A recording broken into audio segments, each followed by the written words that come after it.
Hello and welcome to this beginner's Photoshop tutorial, where we will explore Photoshop tools for the absolute beginner. Hi, I'm Ehsan. I will be guiding you through this tutorial. If you have any questions, please leave a comment, and I will do my best to answer all your questions. And if you find this tutorial useful and want to see more, please like and subscribe to help the channel grow, so we can bring you more amazing tutorials. Please note, this is the third part of the Photoshop tools tutorial. You can follow the links in the description to watch part 1 and part 2 first, if you haven't watched them yet. Okay, let's get started. Part 3. The Content-Aware Move tool. You can use the Content-Aware Move tool to move objects in Photoshop. And because the Content-Aware Move tool is a selection-based tool, you need to make a selection to use it. This also means you can copy and paste your selection to make multiple copies if you need to. This makes the Content-Aware Move tool very handy for both moving and duplicating items on your image. Depending on your image, you may need to change the color and structure settings to get the best results. You should also check the Sample All Layers box, so the changes you make will include and show on whichever layer you're working on. As always, I recommend you create a new layer to make any changes, or copy the original layer so you always have the original image if you need to start all over. In this example, I will be working on the new layer, using the Content-Aware Move tool to make a freehand selection around the airplane, and then I can use the Content-Aware Move tool to move the airplane to a different part of the image. This is very handy if you need to move an object from where it is in an image to somewhere else on the image, where you may think it would be more suitable.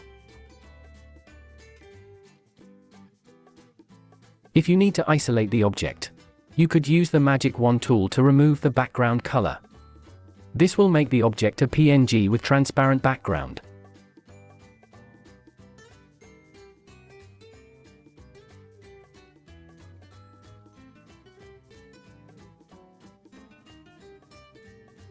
And you can duplicate it as many times as you wish, and also change the size of every duplicate you make.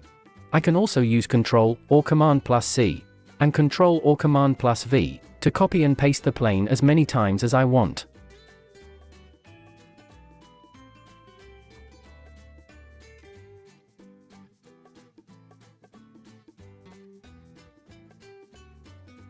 The Patch tool.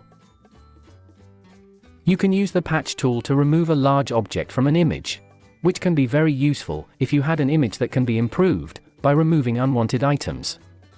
You can find the Patch tool under the Spot Healing Brush tool. In this image, I will use the Patch tool to remove the top window from this building. I will zoom in and make a selection around the window.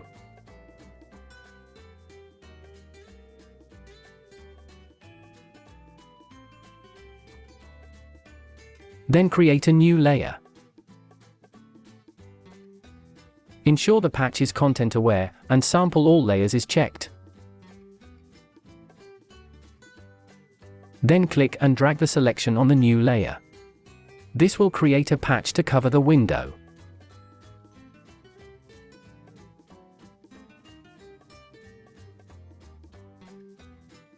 If you change the patch to normal, you can use the Patch tool to either create a duplicate of the selected area, or remove it completely. First, I will create a copy of the background image, so I can work on the duplicate. And I will also right-click and rasterize the layer. This is achieved by choosing either Source to remove the window, or Destination to make a duplicate.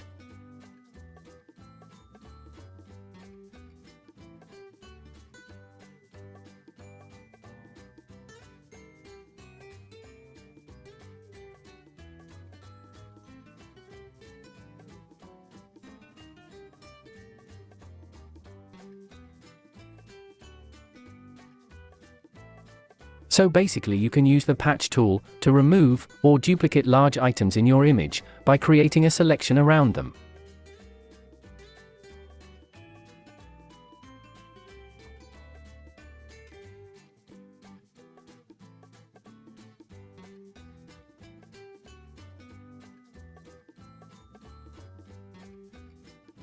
The Type tool. You can use the Type tool to add text to any image. This allows you to add titles and description to enhance your image. You can use plain and simple, or very artistic text effects, including 3D text, in Photoshop. In this beginner's tutorial, we will explore the basics of using the Type tool.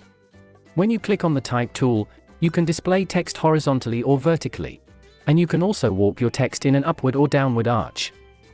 You can use any of the many available fonts from the Fonts drop-down menu. Edit all the options that each individual font has.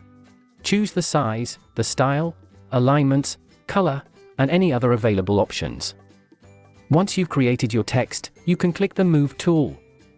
Ensure Show Transform Controls is checked, and you can then click and drag any of the transform control points to resize your font.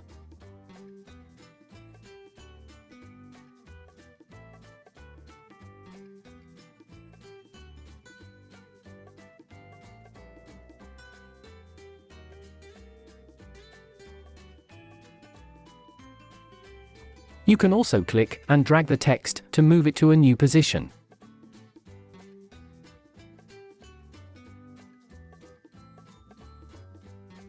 If you double-click on the text layer, you will have many options that you can transform your text with. For example, you can add a stroke to your text, and here you have the option to change the color and size of the stroke.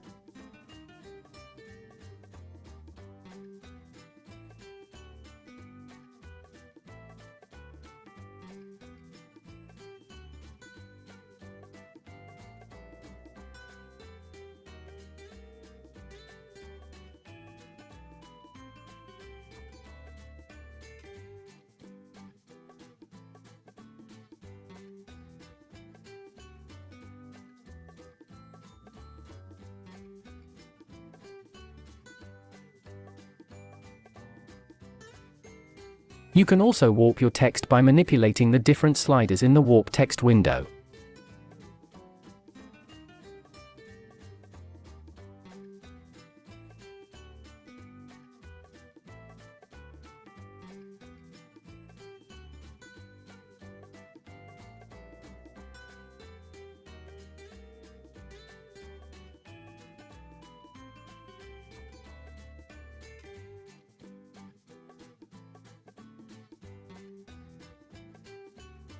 To select any text, so you can edit any of its parameters, double-click the T thumbnail on the text layer.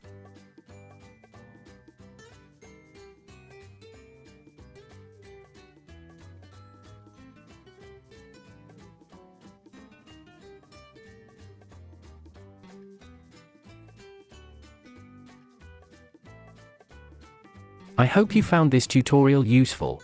Please like, subscribe, and click the notification bell, so you can be notified when I release the remaining parts. Thank you for watching, and I look forward to see you in the next tutorial.